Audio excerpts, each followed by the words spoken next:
So, I guess you've figured out that having some difficulty with my insurance company on some coverage that my doctor ordered for a procedure to determine if my throat cancer was coming back or not. So, the PET CT scan. Um, so, how do we fix that? And I'm sure some of you have run into this as well, not just for cancer, but for anything else. Rejection by the insurance company. You don't need that test, or we're not paying for that test. It's not medically necessary. Something along those lines, right? So based on my experience, I'm going to give you 5 tips to help with win the insurance company over to your side and get these tests or procedures approved.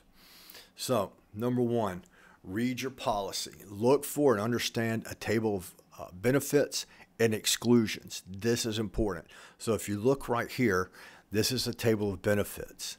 It talks about all the things that you are allowed to have under your policy. And there's several blanket things on there.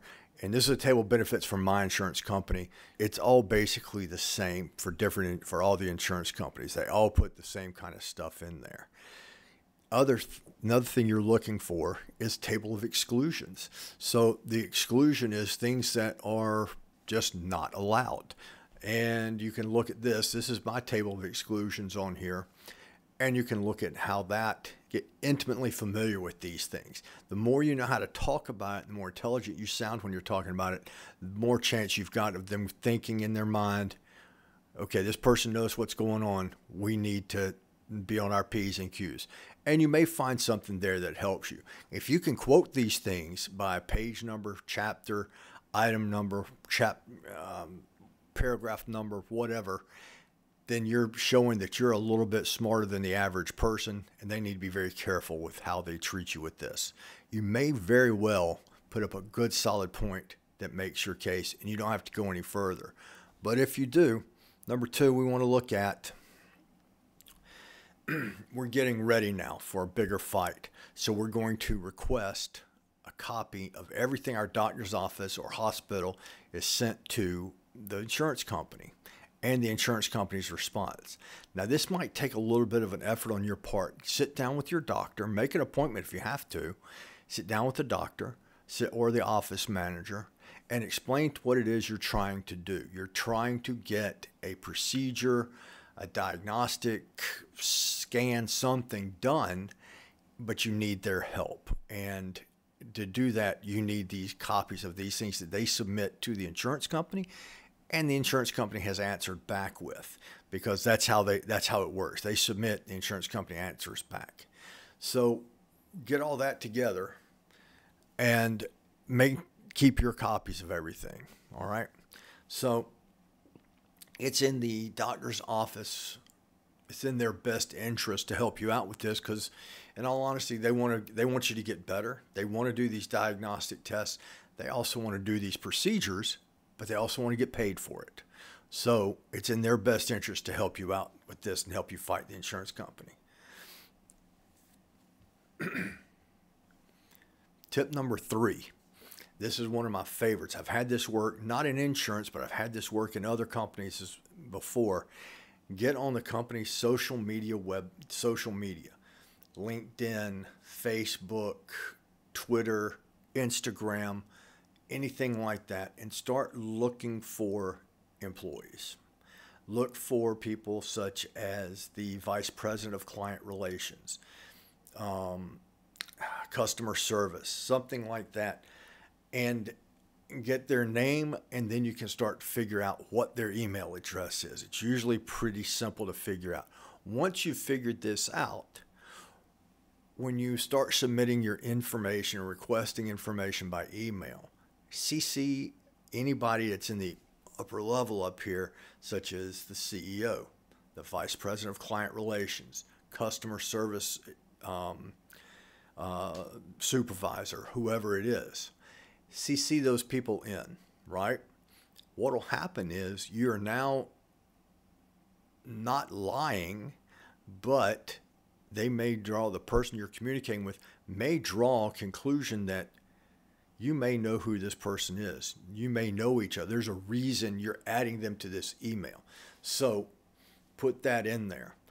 at the very least, I don't expect you'll get an answer from a CEO, but at the very least, you may get some kind of response because either the vice president or the CEO sends a back channel email to the person you're talking to and says, "What's going on with this?" Again, if they think you know the CEO or that you know the vice president of customer service, maybe that helps you out a little bit. It's certainly not going to hurt.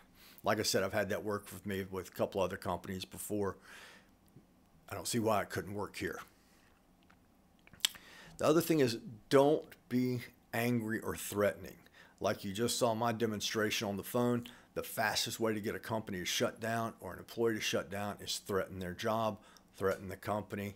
They're going to shut down. They're not going to answer you because they're afraid now that you've mentioned something about a lawsuit, taking them to court, things like that. At that point, it's in their best interest not to talk to you.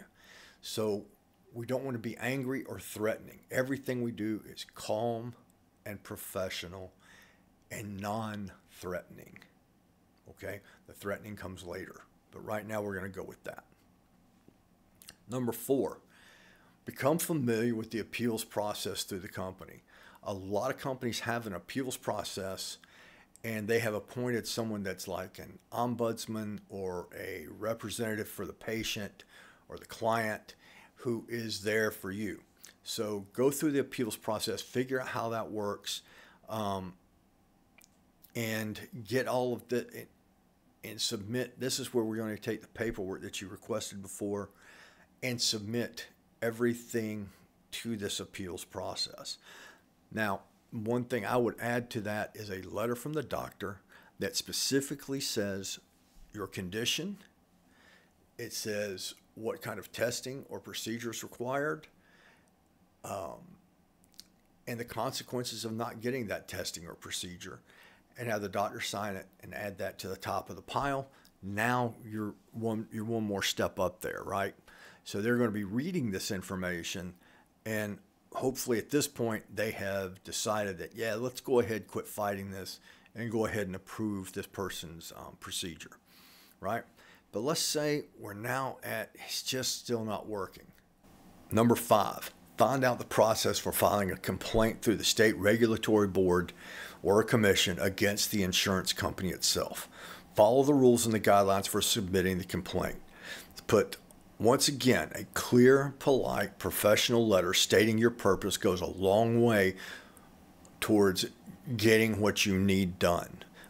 If you're hysterically angry in your letter, threatening, you just don't get a lot of traction with that. It's not going to work.